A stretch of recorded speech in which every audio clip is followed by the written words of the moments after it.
Hello everyone,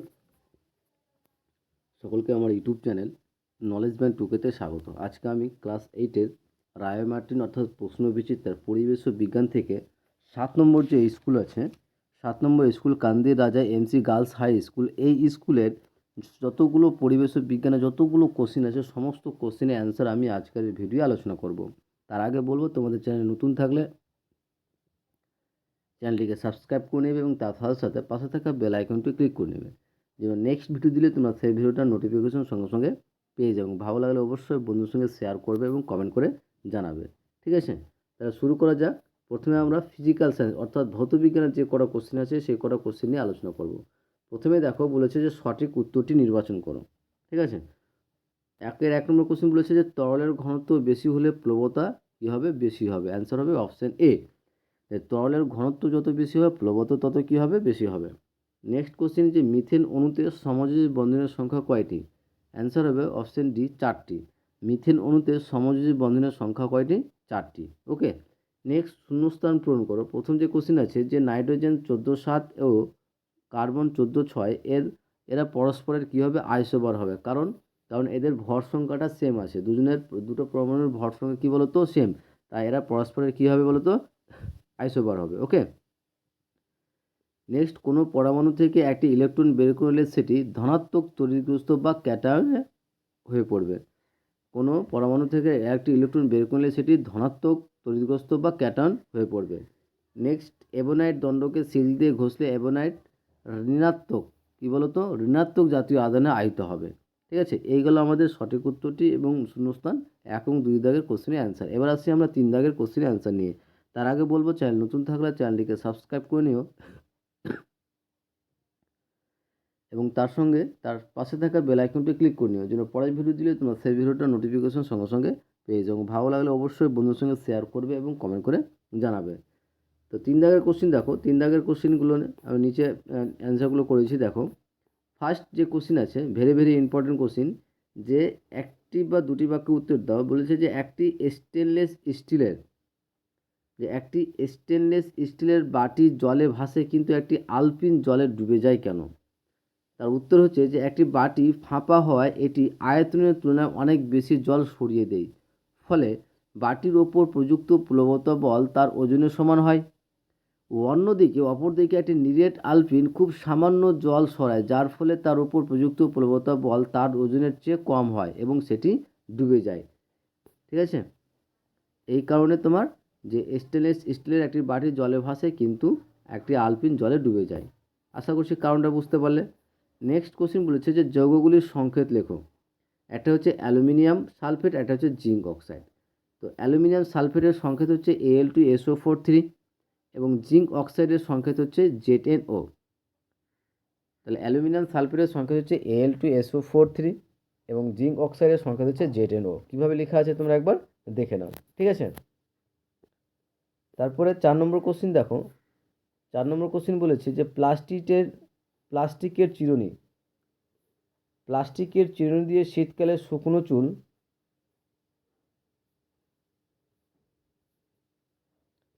কি বলেছে যে প্লাস্টিকের চিরুনি দিয়ে শীতকালে শুকনো চুল আঁচড়ানোর পর তার নিঃসৃত কাগজের টুকরোগুলোকে আকর্ষণ করে কেন, সেটা ব্যাখ্যা করতে বলেছে। অ্যান্সার হবে যে শুকনো চুলে চিরুনি ঘষলে ঘর্ষণের ফলে চিরুনিটি তড়িৎগ্রস্ত অর্থাৎ আয়নিত হয়ে পড়ে। ঠিক আছে, এই আহিত চিরুনিটি নিঃসৃত কাগজের টুকরোর কাছে আনলে টুকরোর কাছে আনলে তোমার কি বলো তো? টুকরোর কাছে আনলে আবেশের কারণে কাগজের বিপরীত প্রান্তে বিপরীত তড়িৎ আধানের সৃষ্টি হয়, ফলে চিরুনিটি কাগজকে আকর্ষণ করে। এটা হচ্ছে ভেরি ভেরি ইম্পর্ট্যান্ট একটা কোশ্চিন। ঠিক আছে, নেক্সট 5 নম্বর প্রশ্ন দেখো। বলেছে F1 হলো পৃথিবীর ব্যাসার্ধের সমান দূরত্বে অবস্থিত দুটি বস্তুর মধ্যে ক্রিয়াশীল পারস্পরিক আকর্ষণ বল, আর F2 হলো পৃথিবীপৃষ্ঠে 1 কেজি ভরের বস্তুর উপর পৃথিবীর আকর্ষণ বল। তাহলে F1 ও F2 এর মধ্যে কোনটি বড় এবং কেন? অ্যান্সারটা কীভাবে করবো দেখো, যে এখানে যে F2 এর মানটা F1 অপেক্ষা অনেক বড় হবে। ফার্স্ট 1 নম্বর কাছে যেটা হচ্ছে F2 এর মানটা F1 থেকে অনেক বেশি বড় হবে। এর ব্যাখ্যা কীভাবে, কারণটা বলছি। যে আমরা গাণিতিক হিসেবে তুলনা করে দিলে পাবো যে নিউটনের মহাকর্ষ সূত্র অনুযায়ী F1 সমান সমান G1 × 1 × 1 এবং F2 সমান সমান পাবো G × M × 1/r², যেখানে M হলো পৃথিবীর ভর, আর হচ্ছে পৃথিবীর ব্যাসার্ধ। ঠিক আছে, এভাবে লিখবে। এবার কারণ বলছি কেন F2টা বড়, যে মহাকর্ষ বল বস্তুর ভরের গুণফলের সমানুপাতিক হয়। F1 এর ক্ষেত্রে দুটি বস্তুর ভরই খুব সামান্য, কিন্তু F2 ক্ষেত্রে একটি বস্তু 1 কেজি হলেও অন্য বস্তু হলো বিশাল ভরের পৃথিবী। যেমন M এর মানটা পৃথিবীর ভর 1-এর তুলনায় কল্পনাতীতভাবে বেশি হয়, F2 মান F1 অপেক্ষা অনেক বা কয়েক লক্ষ গুণ বেশি। ঠিক আছে, নেক্সট 5 দাগের কোশ্চেন 5 দাগের কোশ্চেনগুলো বলার আগে তোমাদের বলবো, চ্যানেল নতুন থাকলে চ্যানেলটি সাবস্ক্রাইব করে নিও এবং তার সাথে সাথে পাশে থাকা বেল আইকনটি ক্লিক করে নিও, যেন পরের ভিডিও দিলে তোমরা সেই ভিডিওটার নোটিফিকেশন সঙ্গে সঙ্গে পেয়ে যাও। এবং ভালো লাগলে অবশ্যই বন্ধুর সঙ্গে শেয়ার করবে এবং কমেন্ট করে জানাবে। তো 4 দাগের কোশ্চেনগুলো নিচে আমরা করা আছে। যে ফার্স্ট যে কোশ্চেন বলেছে 1-এর এ, যে অভিকর্ষ বলতে কী বোঝো? অভিকর্ষ বলতে কী বোঝো? ঠিক আছে, তো মহাবিশ্বের যে কোনো দুটি বস্তুর মধ্যে যে আকর্ষণ বল কাজ করে তাকে মহাকর্ষ বলে। আর এই দুটি বস্তুর মধ্যে একটা যদি পৃথিবী হয়, তবে পৃথিবী ওই বস্তুটিকে নিজের কেন্দ্রের দিকে যে বল দ্বারা আকর্ষণ করে তাকে অভিকর্ষ বলা হয়। যেমন গাছ থেকে ফল মাটিতে পড়া অভিকর্ষ বলের একটা উদাহরণ। 1-এর বি নম্বর কোশ্চেন বলেছে যে মুক্তিবেগ কাকে বলে? মুক্তিবেগ কাকে বলে?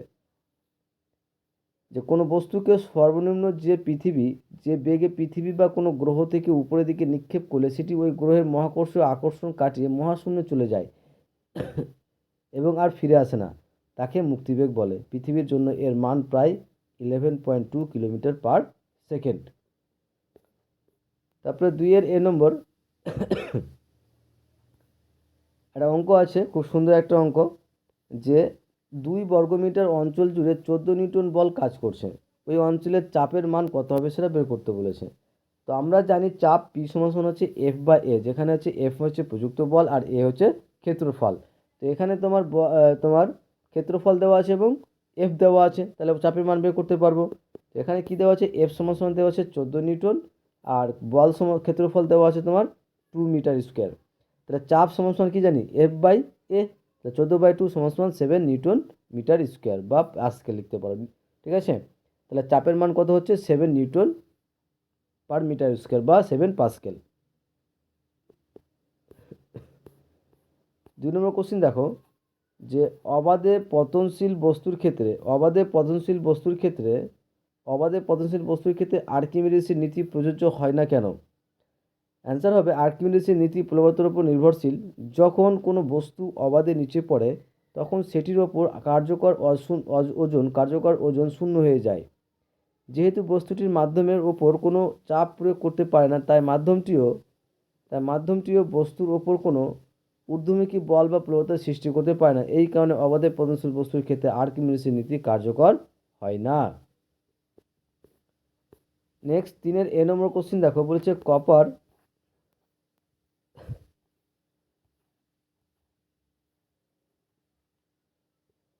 কপার সালফেট দ্রবণে একটি লোহার টুকরো ফেলে দিলে যা ঘটবে তার সমীকরণ সহ লেখো। তো কপার সালফেট দ্রবণে একটি লোহার টুকরো ফেলে লোহা কপারকে প্রতিস্থাপিত করে, ফলে নীল রঙের কপার সালফেট দ্রবণটি ধীরে ধীরে হালকা সবুজ রঙের ফেরাস সালফেট দ্রবণে পরিণত হয় এবং লোহার টুকরোর উপর লালচে বাদামি রঙের তামার আস্তরণ পড়ে। এর সমীকরণটা হবে এটা। ঠিক আছে, Fe+CuSO4 অ্যারো FeSO4+Cu নিচে তীর চিহ্ন। ঠিক আছে,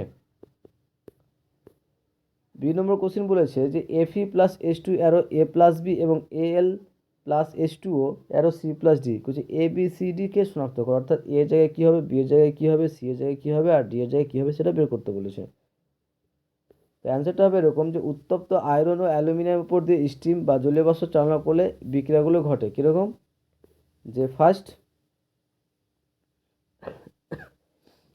প্রথমে যে সমীকরণ সেটা হবে 3Fe+4H2 অ্যারো Fe3O4+H2। এখানে এর জায়গায় লিখলাম FeO3 হচ্ছে ফেরোসো-ফেরিক অক্সাইড, আর H2 লিখলাম মানে হাইড্রোজেন গ্যাস। আর দ্বিতীয় ক্ষেত্রে C এর জায়গায় হবে তোমার Al2O3 আর D এর জায়গায় হবে H2। তাহলে সমীকরণ দাঁড়াবে এরকম। নেক্সট আয়নীয় যৌগ সোডিয়াম ক্লোরাইড ও সমযোজী যৌগ কর্পূরের ধর্মের মধ্যে পার্থক্য লেখো। তো একদিকে লিখলাম সোডিয়াম ক্লোরাইড, একদিকে লিখলাম কর্পূর। তাহলে সোডিয়াম ক্লোরাইড একটি আয়নীয় যৌগ, কিন্তু কর্পূর একটি সমযোজী যৌগ। সোডিয়াম ক্লোরাইডের গলনাঙ্ক ও স্ফুটনাঙ্ক অনেক বেশি হয়, আর কর্পূরের গলনাঙ্ক ও স্ফুটনাঙ্ক খুব কম হয়। এটি জলে সহজে দ্রবীভূত হয়, কিন্তু এটি জলে অদ্রাব্য এবং জৈবে দ্রাবকে দ্রাব্য। আর গলিত বা জলীয় দ্রবণে তড়িৎ পরিবহন করে, আর এটা হচ্ছে তড়িৎ পরিবহন করে না। ঠিক আছে। বি, যে এর অণু ইলেকট্রনীয় গঠন অঙ্কন করো। যে অ্যামোনিয়া অণুতে একটি নাইট্রোজেন পরমাণু 3টি হাইড্রোজেন পরমাণুর সাথে 3টি সমযোজী এক বন্ধন তৈরি করে। নাইট্রোজেনের মাথার উপর এক জোড়া নিঃসঙ্গ ইলেকট্রন জোড় থাকে। ঠিক আছে।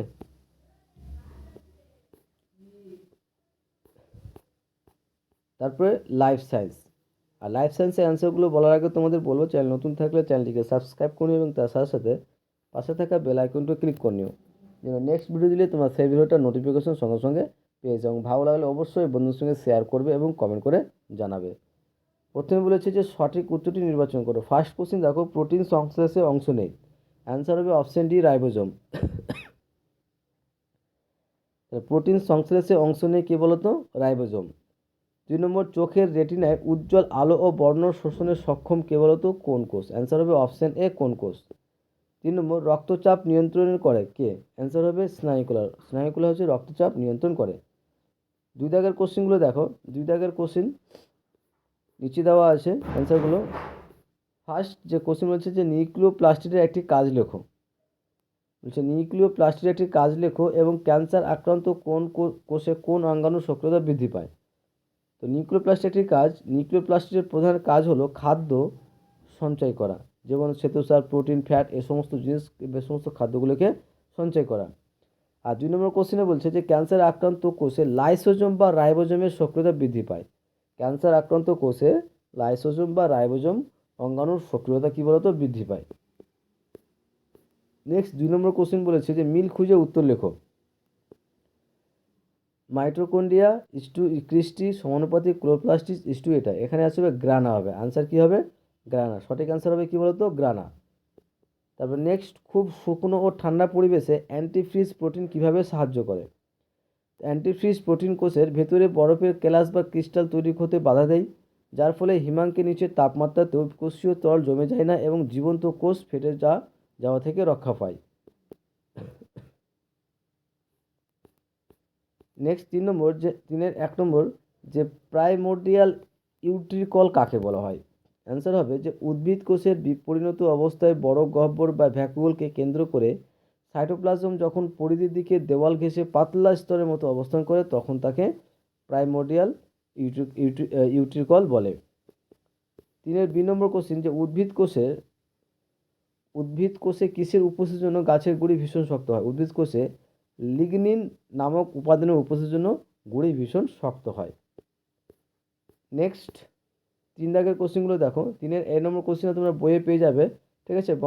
বংশগত পদার্থ বহন করে কোষীয় অঙ্গাণুর একটি পরিষ্কার চিত্র, অর্থাৎ মাইটোকন্ড্রিয়ার ছবি আঁকতে বলেছে, সেটা চিত্রগুলো দিতে বলেছে। আমি 2 নম্বর কোশ্চেনের অ্যান্সারটা বলছি, যে ক্যাকটাসের কাণ্ডের কোষে জল সঞ্চয়কারী উপাদানটা কি? অ্যান্সার হবে মিউসিলেজ। কি বলতো? মিউসিলেজ। তারপর হচ্ছে যে ক্লোরাইড কোষ কি? ক্লোরাইড কোষের সংজ্ঞাটা আমি এখানে লিখেছি, যে সামুদ্রিক মাছের ফুলকায় উপস্থিত যে বিশেষ কোষগুলোর মাধ্যমে তারা দেহ থেকে অতিরিক্ত লবণ বাইরে বের করে দেয়, তাদের ক্লোরাইড কোষ বলে। ঠিক আছে। এখানে লিখে দিবে যে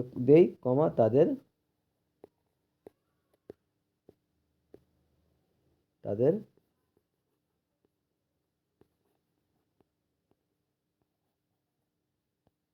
ক্লোরাইড কোষ বলে। এ নম্বর অথবা এ নম্বরটাও তোমরা বই থেকে করবে। আমি 2 নম্বর অ্যান্সারটা বলছি, যে পেশিকোষে উপস্থিত শ্বাসসংযোগ কণিকাটির নাম কি? অ্যান্সার হবে মায়োগ্লোবিন। এই গেল আমাদের 7 নম্বর সেটের সমস্ত কোশ্চেনের অ্যান্সার। আশা করছি তোমাদের ভিডিওটা ভালো লেগেছে। ওকে, থ্যাংক ইউ ভিডিওটা দেখার জন্য।